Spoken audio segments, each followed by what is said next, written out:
Evening. What's up, y'all? How's it going? Welcome to another Lockdown Live chat. As usual, joined with my awesome co-host. He puts the killer in Hilliker, Mr. Draconem Media, Alec Larson. How's it going?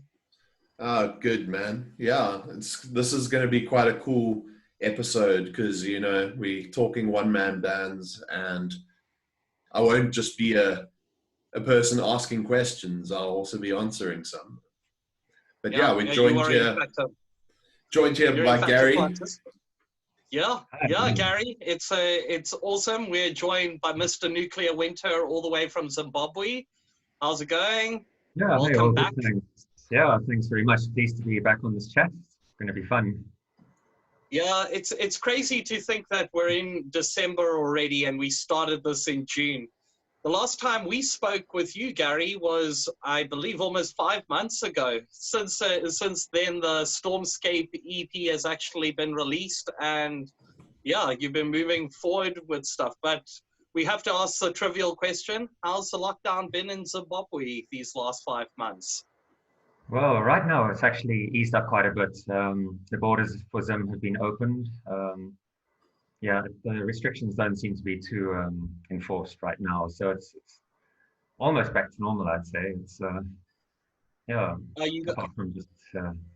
Are you guys stuck with any curfew at the moment? Any midnight curfew?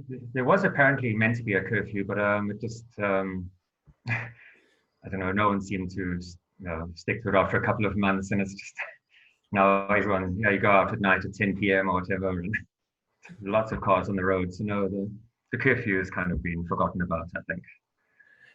Right. So back to business as usual, I guess. Yeah, more or less, actually. Yeah. This is Africa, after all. That's right. Yeah. Yeah, things do take a bit longer, but I think we're doing okay as far as the continent goes. Competing with this whole COVID pandemic thing. So. Yeah, I guess in the meantime, like I said, 5 months has passed since we spoke. The Stormscape EP is done and dusted, and in fact, you just recently released a new single called "The Corridor of Shells." So yeah, tell us a little bit about that, because it's an interesting track, a lot of aspects. So yeah, give us a look. Thanks. Okay, so that is a new track off the album I'm working on at the moment. And I wanted to release that one because I thought it was the one that was most ready to be released. The other songs are done, but they need a bit of work on them in the mix and everything. But that one particularly I thought was at least ready to put out as a single. And I thought it was also quite a good generic one for what the sound will more or less be for the album. It kind of covers quite the overall view of what you expect. Right. Well, I mean, I guess kind of breaking it down, it has like quite a few different aspects, like a bit of melodic death metal aspects, but it has like even like shades of industrial and progressive in there with the odd time changes. The most noticeable thing are the lyrics, or the vocals themselves. There's a lot of different high range levels, which we didn't hear in the previous EP. Is it going to be something we can expect from the album moving forward? Oh, definitely. Yeah, I'm trying to kind of push what I can do vocally on it as well. So, yeah, no, there's a lot more clean vocals on the rest of the songs as well, but keeping it heavy. In fact, I'd say most of the songs are actually heavier than Corridor of Shells, but they all keep that kind of atmospheric and melodic sound to them. All right. Well, I mean, I guess let me actually kind of move this question along to Alec, because we need to kind of get a little bit broader here. You perform in a lot of bands, but you obviously have a lot of your own solo projects also. What's the main difference in actually writing everything on your own as opposed to having 4 or 5 other members to bounce off with? I think the big reason for me doing solo stuff is that you don't rely on anyone. You don't have this almost like approval process chain, this bureaucracy that of a band, it can make things better. Like you can have better results, but sometimes you just want to actually have results, the number of times that I've like recorded stuff and re-recorded stuff and re-recorded stuff because, you know, cool, I've got a new bass. So obviously that's going to make the bass tone sound better for an all bass album, you know? Like I've recorded stuff so many times when sometimes like I really want to just release music. And yeah, I mean, I have a focus problem, which is something I can admit. I love playing live, but I also like, I hear a word or I see a phrase or something and I'm like, that'd make a great band. So I start doing that. And then another band is born. So yeah, I don't know what the count is anymore. I just know that there's a lot. Well, I guess, yeah, let's actually bounce that back with a similar kind of question to you, Gary. Out of let's say the 9 or 10 tracks that end up being released on an album or an EP, how many tracks have actually fallen or burnt up in the ether in the process to get to those 10 tracks? Like, how many tracks have you actually written and have never seen the light of day? I'd say not necessarily whole songs, but I think like riff ideas or just certain, I'll do like a few bars like of something and then realize this is not kind of going in the direction that is going to be useful. So that gets discarded. But in terms of you know, tracks, complete songs that don't make it, that doesn't really happen. I think, yeah, I kind of know quite early on if the idea is going to work or not. So yeah, once I've got a good idea going, then I just build upon that, and that, yeah, I try and make everything I do somehow I'll work. Yeah. Yeah. I mean, no, but again, I think I'll do like test sounds as well, like just roughing out different sound ideas with different amp sims or different effects, just to kind of see if there's something there that would be useful. But probably most of those test things get discarded. But yeah, I don't think there's any complete tracks that I've ever said, oh no, it's not going to be worth putting out. For sure. Nothing wrong with being a bit meticulous there. Which I guess kind of leads to the next question I have, and it's something that I guess both of you can ask, can actually answer, but I'll hit you up first with it, Gary. Musical inspirations. Where do you take your inspiration from, especially now during a time like lockdown? I mean, the music has quite changed in the year and a half worth of, you know, nuclear winter being run. So where are you taking your inspiration from nowadays? Well, I generally just browse for like what new metal is online and yeah, just going through that, or not even necessarily metal, just any music video that I come across that they're doing something that's really cool, even if it's on like a piano or violin, and there's something within that playing that is like really cool. That in itself I find quite inspiring. Like even if I can't achieve what the sound that they are doing, there's something in that that makes me think, oh, there's that kind of melodic feeling that they're putting across, or energy that I'll try and replicate somehow, I think. So. Right.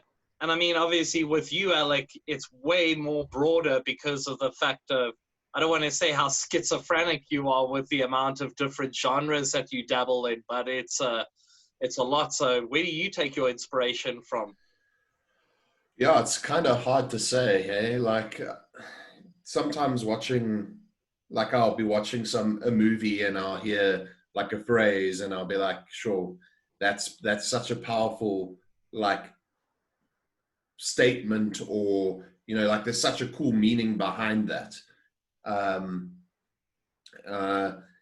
Or like I could be playing video games. So like my latest project is, it's with my wife, Chelsea, and we're working with the guy that does the production on everything that I do. And I was playing the reissue of Warcraft 3, like the HD remake. And there was a city referred to as Azul Narub. And I was like, that's a cool band name. So I was like, cool, let's just call this Egyptian sounding death metal that I'm doing Azul Narub. So like that kind of thing, it's weird. I don't really like have a conscious process when it comes to like themes, but I do sit and like I'll boot up Guitar Pro and write down something, or I'll pick up my guitar and I'll be like, that sounds cool, let me jot it down in Guitar Pro and save in the memory banks for something, you know. Yeah, but it's always good to have a back catalog. As some of our viewers would have seen, where we spoke to Lee Vollenschlager, and he's been backing up like recordings that he's been doing since 1998. You know, so it's like over 20,000 stems probably at the moment. So it's pretty crazy. But let's actually keep that going and talk a little bit about production. We'll actually hit you with this first, Alec. You've got quite an extensive guitar collection. Like, you haven't spoken about it on these chats, but are there any specific guitars that you go to for certain genres that are like your go-to for black metal, or for tremolo pickings, or for low detuned? What are your go-tos? So I do have this is the Sonus guitar, but I also use it for Helica. It's my 7-string Schecter Omen Extreme 7. That's tuned to drop A, which is what Sonus and Helica and Sepulchre of Man use. And then for Incarnate Deity, I've got a Damien 6 Schecter. The first Sonus album was actually recorded on a Ibanez Artist 307, which is a Les Paul shaped 7-string, but that's not in the room with me. And then in Sepulchre of Man, I actually play this bass because I'm the bassist vocalist, and that's actually a full band. So this is the beauty that I play. But yeah, in terms of production, I take the easy route, right? And I use Alan. I don't like self-mix or self-master because I haven't really spent the time, you know. I don't, yeah, being very schizophrenic in my tastes, I don't really spend a lot of time on it. I prefer the composition side of things to the production side of things. So I'd rather give it to the guy that knows best to me, you know. Right. Well, we have a little bit of a polar opposite here, because Gary, you pretty much like self-produce, mix down and master all of your own stuff. So let's start it from the top. As far as gear goes, what have you been using to record the new material, as far in terms of guitars and maybe some plugins that you want to maybe plug? Right. No, well, I do everything basically on my Schecter as well. I'm pleased to see Alec is also a Schecter fan. So yeah, I use my 7-string Schecter almost entirely. I do have an Ibanez 6-string, but that's kind of packed away and I never really bring it out anymore. So yeah, the Schecter is the main one. And then, yeah, that all just gets recorded into Cubase. Amp sims I'm using right now is the Diesel VH4 from Plugin Alliance, and the Granifier from Neural DSP. Sort of alternating between those two mainly. For the heavier stuff, the Granifier is amazing. It's got real like kind of chug to it. It's really cool. Well, yeah. You've definitely been able to get quite a dense, like solid sound as far as your drum percussion goes. I'm presuming that isn't analog drums, and actually also like a certain type of program. So what are you using on that, and what's the fuzz level on the hi-hats going? For the drums, I'm using the Metal Machinery tune track drum library. And that comes as a raw, I mean, the samples are raw, so you have to mix all of the drums yourself in Superior Drummer. And that actually, I mean, it's ridiculous how much time I've actually spent tweaking like everything. I mean, I get a bit obsessive, like even just on the snare, I spent hours, like there's so many variations you can do, like with the different mics and stuff that they give you. But yeah, so that's generally what I've used for this new album, is the Metal Machinery drum kit. Well, yeah, it actually, that leads me to the next question, and I think you guys can probably both answer it. How difficult is it to get the final like drum percussive sounds down when you're not actually physically drumming it yourself? Like, perhaps Alec, you can kind of give the broader idea, because you've had to deal with a lot of different tempos and a lot of different time signatures for the genres. So how tricky is it your side? My side, I write in MIDI and then using Guitar Pro, and then I import it into my like recording session, and then I basically send Alan Guitar Pro files whenever I need to have stuff produced. So then he takes that and deals with all the drum stuff himself. I don't really need to care. Like, the difference between what I record against and what he does in the end, in terms of like sound, it's miles and streets apart, which is kind of the reason like I will probably always use him. You know, it's just, I don't, it's a laziness thing, but it's also like I said, I prefer the composition side of things. I don't like sitting down and tweaking things. It's just my taste. I guess kind of similar question then to you, Gary. Like, obviously you do all the production. How long does it take you from final mix down to to the final master, usually per track? It's quite difficult to say, because as I'm writing the song, I'll be trying to like master it as I go, just trying to, as I do each like iteration of it, or I go back like maybe during the week and tweak things. And I think as I've been doing each song for the new album, as I find something that sounds better on the new track, I can then apply that to the tracks I've already done. If it's like a better kick sound or better, I don't know, synth sound some way.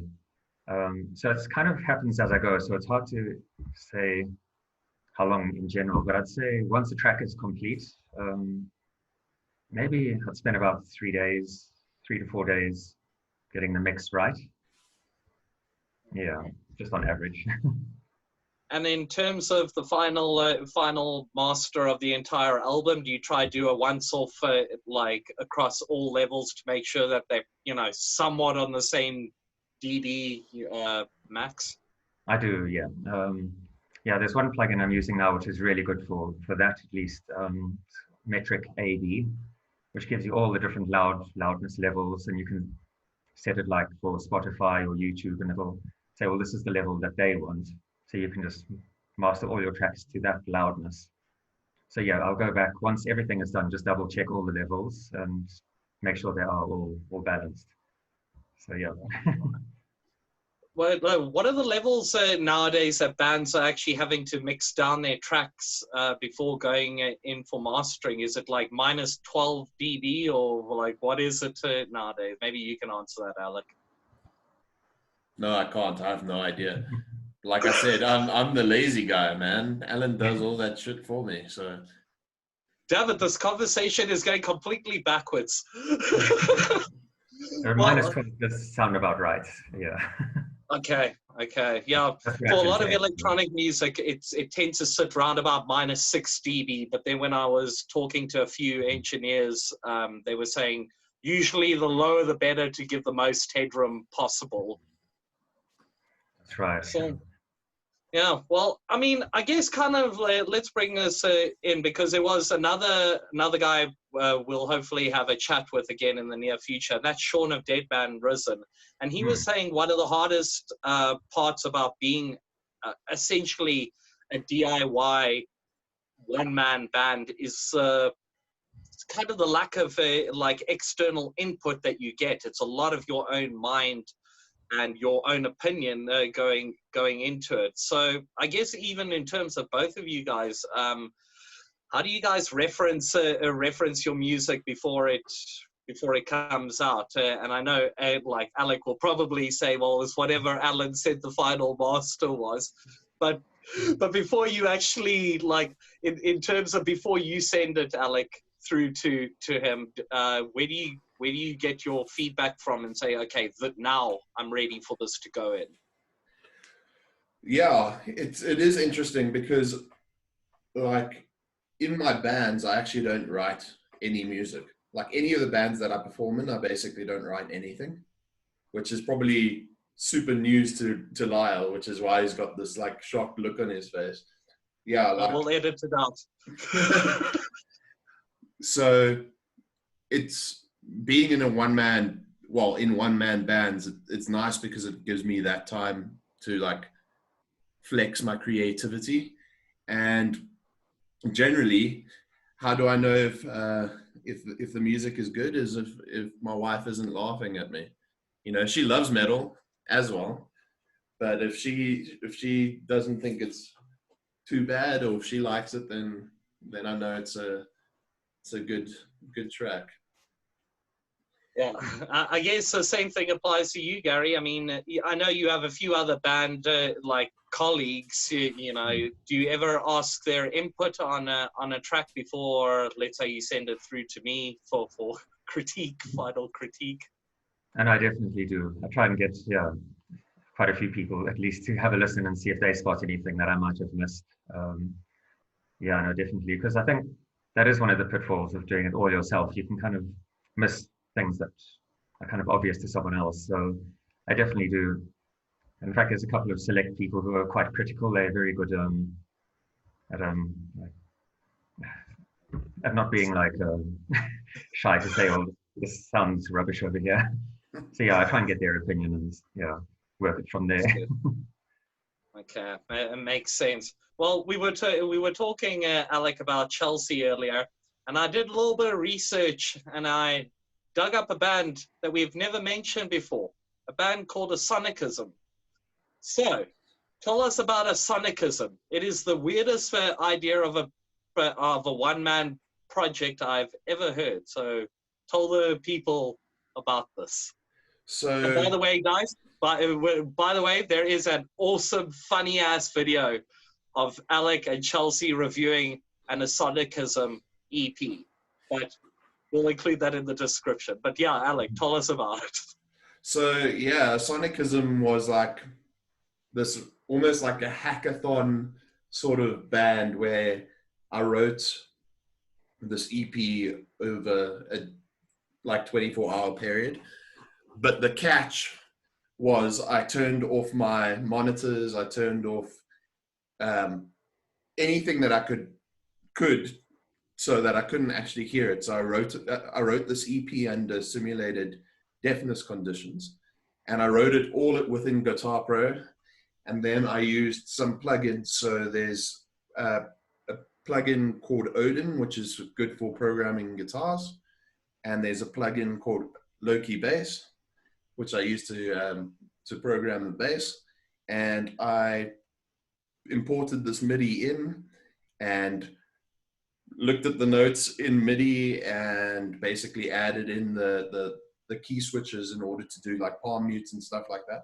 But I didn't listen to the album at all during the whole time I was doing it. Then I added in like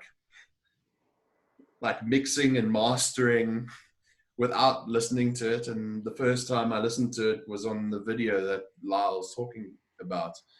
Like I uploaded this EP, 4-track EP to Bandcamp, and only after like it was uploaded, I hit play and filmed a video. Yeah, so it was quite a fun experience. Obviously, no vocals or anything. It was just instrumental because, yeah. And you guys will, if you guys haven't seen it, you must check it out. It is quite amusing to see Alec and Chelsea's reaction as the tracks move along, because he touched on a lot of different genres in those 4 tracks. But I believe that the EP also went, all the returns went to charity, so it actually was for a good cause. That was the idea, but basically no one bought it, so there's no returns. Well, I mean, people can check the video and probably make up their own mind as to why that could have happened, but it's definitely was definitely something amusing. But yeah, keeping that going with music. We got almost the end of 2020 approaching. We got 2021 coming up. So yeah, Gary, what are the plans for 2021 in the Nuclear Winter camp? Let's say, well, I'm hoping to have the new album out sort of maybe by March. Yeah, so I'm trying to aim for that. Get the new album out for then. And then I'm not too sure after that. Just, I guess, continue with maybe a new EP or something. Yeah. But yeah, no, just for now I'll be working on the new stuff and trying to get it as good I can. Yeah. Well, so far the new single is sounding like epic, and if you guys haven't checked it out, check out The Corridor of Shells, and yeah, prepare to have your mind blown, because it is quite an epic track. And yeah, I mean, I guess as far as trying to wrap up this interesting conversation for the week, Alec, you did mention a band, Sepultura of Man. We have a single coming out called Curtain Call. It'll be actually our first release of MMD Black for 2021. So tell the viewers what they can expect from this epic band of epicness. Yeah, so I think it was at the October of 2018. My band Sonus lost a drummer shortly after playing basically South Africa's premier festival, which is Winterfest, and band members feeling glum and whatnot, we decided to take a little bit of a break, because, you know, drummers are like hen's teeth, they're so rare, and we finally were happy that we had a good one, and then he left. So we decided to take a little break, and the bassist Simon of Sonus, he started writing some other less groove orientated, more like death orientated music, and we found another drummer, but we decided that we'd use him for this project. So we decided to come up with this band called Sepultura of Man, and it's misanthropic. It's a concept band. Like, everything will be about, every album will be about a different sort of apocalypse. And the first one is about this deity, without going into too much detail, but it's this deity that millennia ago took a subset of humanity and basically kidnapped them and has been torturing them all this time and brought them back to Earth in order to bring about the apocalypse, you know, and they hate humanity because they allowed this deity to take them hostage. So Curtain Call basically introduces the listener to the end times. It's about the curtain call on the existence of man. So yeah, some tasty conceptual stuff coming. Jeez, can't wait. I think people are going to be well impressed, as will they be of the new Nuclear Winter, and we can't wait to hear it, Gary. It's been awesome having you here again. 5 months has gone by so fast. That's true. No, it has. I can't believe it's 5 months already. But yeah, no, it's been great to come and chat again. Yeah, we will definitely have you back around album time, get a little bit of an update. I'm sure we'll have lots of tasty, audible goodness coming in the next few months, as we will from you, Alec. And yeah, I guess we can wrap that up for a week. What do you say, Al? Man of few words. We've tired him out. I guess on that note, we will wrap it up for this week.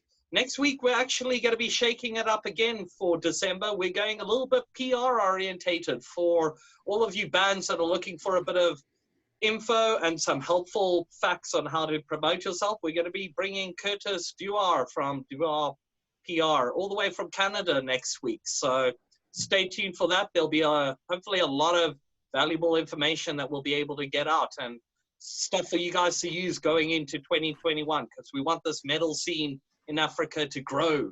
That's the point of all of this. So yeah, Gary, a pleasure as always. Thanks very much, Lyle. You're the man. I will see you next week. And yeah, we will catch you guys same time, same place on the interweb next week. Hope you guys have an awesome week ahead. Last month of 2020. Woo!